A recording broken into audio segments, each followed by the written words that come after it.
different genres, and the reaction and the activity in your home based on changing the genre or not playing anything at all. It could be that they're uplifted, just the fact that that particular music sings to them. I did a Beckett. I like it. Or it could be that that's the music that they listened to when they were alive.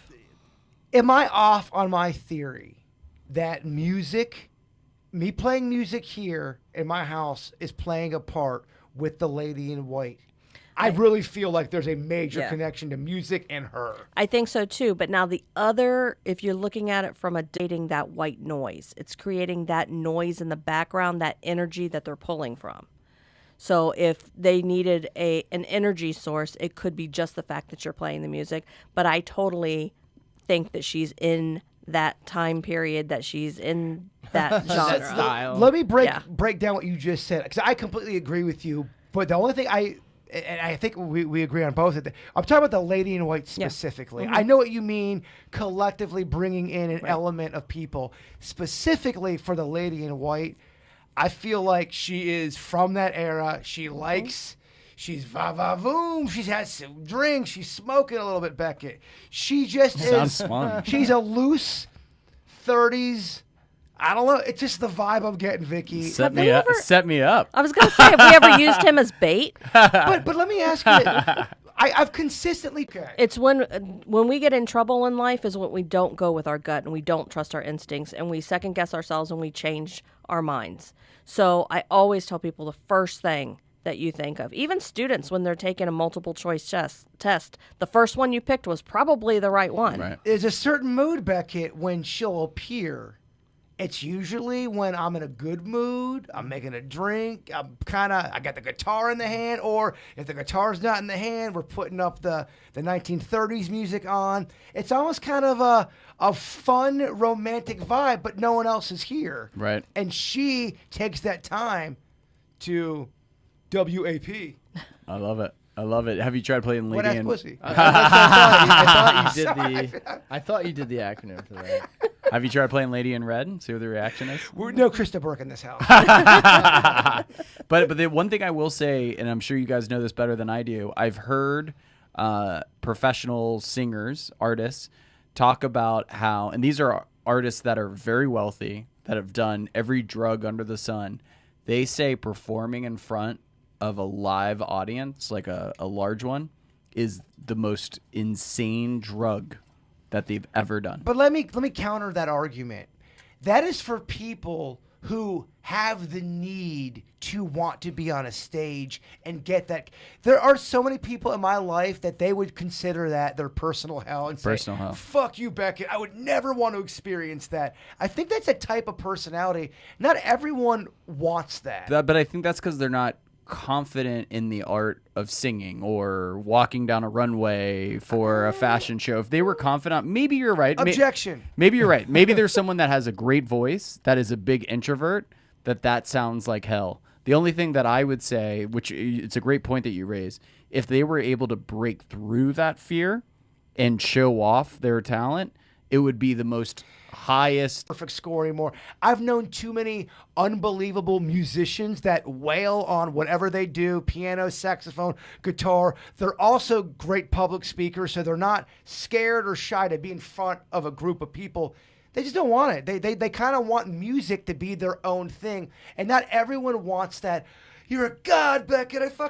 They just don't. And Right. I've realized that the older I've gotten, not everyone wants to be center stage. It's a specific kind of personality. I'm not saying everyone doesn't want a little bit of a pat on the back or a little bit of shine, but it's a different kind of personality to get up and go, look at me. It's interesting. I'm not saying it's bad by any means. I'm just saying it's a different type of personality. It's interesting. I've always felt comforted being stage left, right? So not center stage, but I always in college, I felt so much comfort being vice president of the lacrosse club, not president. It's less pressure too, man. Oh, It's so more- much less pressure. It's more fun. Still get the benefit. I love being the supporting role. You get the supporting benefits, role is great. You got the chicks, and it's less pressure. Yeah, but not all people. To your point, not all people are like that. Some people want all the responsibility, all the credit, all of the debit, everything. You know? I know.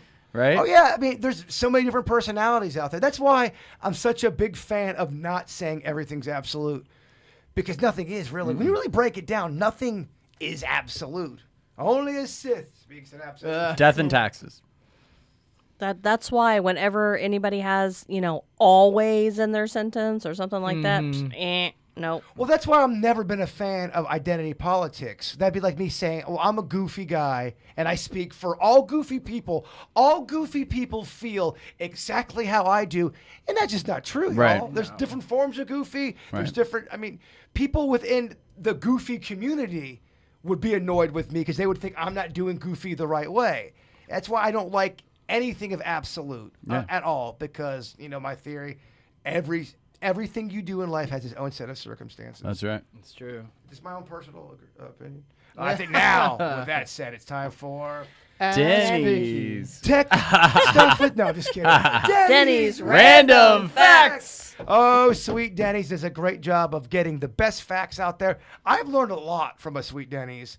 So much. Way more learned because of this bit. Without a doubt. He goes, he finds the facts, he presents them, then Vicky, our educator, if she loves it, she gives him an A. She's given him a lot of A's. She's given him a few F's as well. I've got them all. Sweet Denny's, the floor is yours. Well, just kind of, we were on the topic earlier about space. If you were to get in a car and drive 60 miles an hour, it would only take you 1 hour to get to space. That's how close it is. It really is not very far at all. I know. It's so weird you said that. Not that you can actually do that. No, I just heard that. Someone talking about how it's not as far as you would think. It's pretty fucking crazy. It's a 1 hour drive. So, there's the 5 main layers of the atmosphere. You got the troposphere, the stratosphere, the mesosphere. So it would be all the way at the thermosphere, which is 60 miles out, was what they consider the Kármán line, which is where space officially begins. And then the exosphere goes forever. It's like, I don't even know why they don't just call that space from then on. But yeah, only 60 minutes. You get in a car, drive to space. That is kind of mind-blowing. If we had the ability to drive in invisible road. Road trip. Vicky's doing duck face, and then she rolled her eyes, but I wasn't sure if she was disgusted with Beckett's comment or... No, I think you can do so much better. That's a C. Oh. Yeah, I have a higher standard for you. Oh, that's gaslighting shit. No, don't fall for it. Well, so we're talking about seeing, maybe I'm just on the topic of space this week because there's been a lot of stuff in the skies and it's kind of a main topic. And what's your boy been doing? Well, there's been a lot. Yeah, I have been for talking sure. his ear off about aliens and all kind of shit. Well, so we talk about if scientists know about a meteorite coming, what do they do? Well, a meteor exploded over Earth with a force of 10 atomic bombs, and everyone missed it. NASA missed it. They didn't find out about it till later. You think this would be something high on the radar, but December 18th in 2018, not that long ago, it was a force that they measured to be 10 times the energy of Hiroshima's atomic bomb. Scientists didn't discover it for days later. It turns out it was undetected by everyone because it hit a weird area that's unsurveillanced in the Bering Sea. The only fortunate thing that saved us, they said, was that fortunately the planet is covered in water, so it happened underwater and it didn't damage anything. NASA. But they said if that hit land, so just to put it in scale, the thing was only 460 feet wide, and they said that could take out an entire state. Wow. NASA missing, too busy jerking each other off, watching the Rumba go around the moon. But something of that power hit the ocean, and we just survived because it hit the ocean. Where's the Bering Sea? Is that near Turkey? It's in that area. I think it's near Ham. What's weird, though... I'm sorry. That's the whiskey. That's a terrible joke. I apologize. We'll edit that out. It's by Pork Shank. I guess in 2013, in kind of a similar area, it seems like over North Russia and that area is where they see these things, which maybe it's because of the cold or whatever, but there was a similar thing. This one exploded and actually did damage, but that was in 2013, so they do hit and explode. They have an atomic power. I can't tell you how many stories are out there where they go, oh, and the new meteorite was just discovered and NASA found it 3 days as it's flying by Earth. That shit happens, I wouldn't say all the time, but I would say every one time per year and a half, NASA's got a story. Oh, yeah, by the way, there was a meteorite we just found What else do they have to do, Denny's? Or am I being one of those dick faces in the background going, Bird, you don't know about NASA. You don't know what they do. They're not just jerking each other off watching the moon dust buster. They probably doing so much work all the time. I know, It's and hard. I'm being such an asshole. God, what a fuckface. Vicky, I'm sorry. Where's Liv Tyler when you need her? Denny's, you don't have to fake laugh. Denny's is so supportive. Everybody needs a Denny's. I'm thankful. Thank you so much. Believe me, I have a lot of bombs on the air, and then Denny's will give you a sympathy laugh. It's always appreciated. I think it's funny. So I teased this for the video leading up to the podcast. Kangaroo words. Have you guys ever heard of kangaroo words? It's an odd term. You think it would have to do with Australia, but it doesn't. So basically, it's a word which includes a synonym of itself. So the word chocolate has CHOCOLATE. If you take the COCOA, it spells out coca, which is what it's made from. Masculine has male embedded in it. Blossom has bloom. Chicken has hen. Rambunctious has ruckus. Deceased has dead. So it's just a new thing you can add to your vocabulary. Kangaroo words. I don't know where the term comes from. They said it just because it's... I know where the roo. I think I know why they're those kind of words, because it's Latin based, right? So it's like when you hear a word in the medical term for the layperson term is very similar.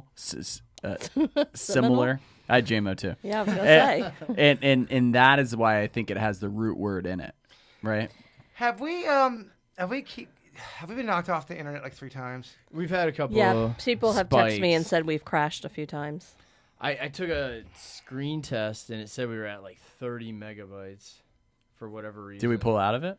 It's still pretty low, weirdly. I keep doing Let's go ahead and end it. At this point, it's very disheartening. I'm not gonna lie, but I do appreciate everybody listening to the Weird and Whatever podcast. I apologize that it's been more technical difficulties. I really don't know why this keeps happening. I pay a lot of money to have really good internet here. We've been good for a while though. Yeah, We've been good for a while. I mean, we blew a bulb up there and having internet problems. We had problems 2 weeks ago where it had to be 2. Yeah, we're getting 30 megabytes. What's good? What's normal? It's like 370. Oh wow. Whoa. It's just so frustrating. Is it Xfinity? Beckett, please stop. Sorry. All right, weirdos. We love you all. Thank you guys for. I apologize. When you're doing a podcast and you keep seeing it go off, it does. I don't know, messes up your flow. Yeah. Yeah, no, I totally All right, understand. we love you all, and Bigfoot is real. Rah!